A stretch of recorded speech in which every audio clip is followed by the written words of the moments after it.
In the city of Newton, there are 8 wards.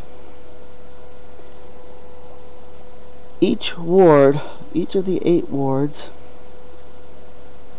has 3 aldermen representing it.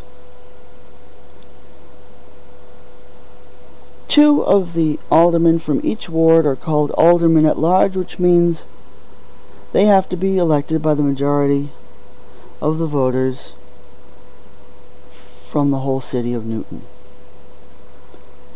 Any Newton resident, Newton voter, can vote for any of the aldermen at large from any ward, any of the 8 wards. It doesn't matter, aldermen at large. So you vote for 16 aldermen at large from around the city, and the thing is that each ward has to put up 2 representatives as aldermen at large. In addition, each of the 8 wards puts up a single candidate who is called a ward alderman, and the ward aldermen are elected only by members of that ward.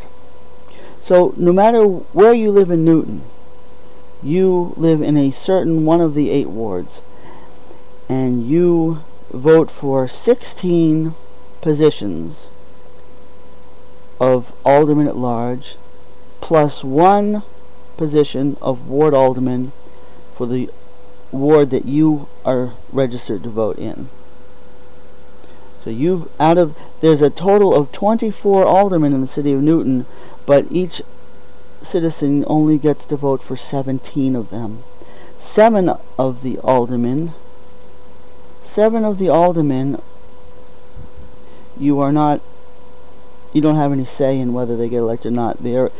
Whether they're elected depends on the residents of their 1/8 of the city.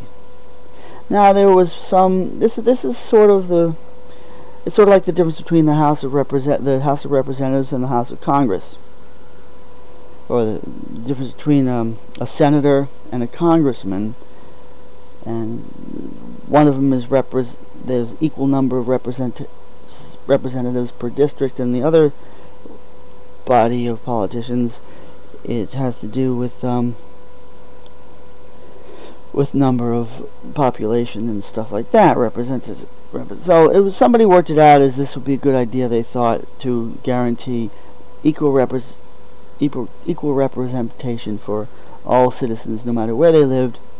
Be a better system to have each ward be able to represent their own interests, have one representative who really speaks supposedly primarily for the local interests. So that's the idea behind the ward alderman position. But when you think about it, you see what happens is when the ward aldermen vote on the same issues, vote on all the same issues that the aldermen at large vote on, but 7 out of 8 of the ward aldermen, you have no say in electing. 7/8 of the voters are incapable of determining the fate of each ward alderman. So, having said that, here's a letter that I wrote 6 years ago, July 18th, posted July 18th, 2006. It was after the public hearing in which what is now being referred to as the Taj Mahal, the most expensive public school building in the entire state of Massachusetts, the most expensive public school building ever in the state of Massachusetts, aside from perhaps, speaking of the state college, but up to high school,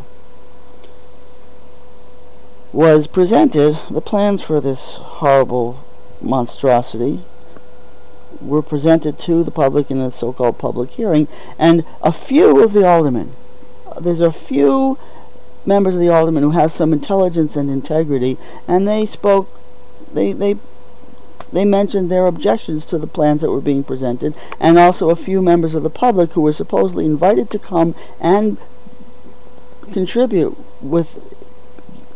contributing their opinions. There was a public speaking, a reserved public speaking segment of this public hearing, meeting in which the members of the public were supposedly invited to come and express their opinions about the plans that were being presented. And this one ward alderman sat there arrogantly saying, responding to all the criticisms of this Taj Mahal, and he said, "I never knew there were so many experts in the city of Newton." And that's in fact the way he actually talks sounds even more like a Godfather impersonation than that. So here's the letter I wrote. This derisive remark, "I never knew there were so many experts in the city of Newton." This derisive remark was made by the Vice Chairman of the Public Facilities Committee immediately after the conclusion of the public commentary portion of the June 14 public hearing about the designs for a new Newton North High School. So he was mainly addressing his remarks to the members of the public who came to speak. Supposedly that was at the invitation of the whole committee that was supposedly soliciting the input of the public. This remark by a senior alderman was a clear expression of arrogant contempt for the opinions of the public whose input was supposedly solicited by the holding of the public hearing in the first place. One thing is made clear by this statement. Although it's doubtful that the Board of Aldermen should be reduced from 24 members, there is an undeniable need to eliminate the ward alderman positions and make all aldermen run as aldermen at large. The current situation of 8 ward aldermen means that 1/3 of the aldermen are immune to the votes of 7/8 of the voters. This situation is intolerable. Ward aldermen, such as the Vice Chairman of the Public Facilities Committee, have the luxury of an attitude of contempt toward the citizens, knowing that 7 out of 8 voters can't do a damn thing about them. It's the so-called experts in the city of Newton, with their attitude of contempt toward the opinions of the general public, who have been selling us crappy designs for decades, including the high school they're now so eager to tear down, and they're still at it trying to ram a new ugly North High School down our throats. Please take a look at my own amateur North High School design and see if there isn't even one element of it that might be an improvement over the design we were presented on June 14th. And here I gave the link to my own designs that I came up with after attending that meeting and seeing the crappy, overpriced designs that they had presented to us. And so I posted the link to this, and I guess I'll post that in the description box, www.myspace.com/Newton North. And it's interesting that after all these years, at least the MySpace sites pages still remain intact. All of my email boxes, email addresses from that time have all pretty much fallen to be inactive, and once they reach an inactive state after a certain number of months, then they purge all of the stored emails. So like all the correspondences I had on my previous emails from that time just lost.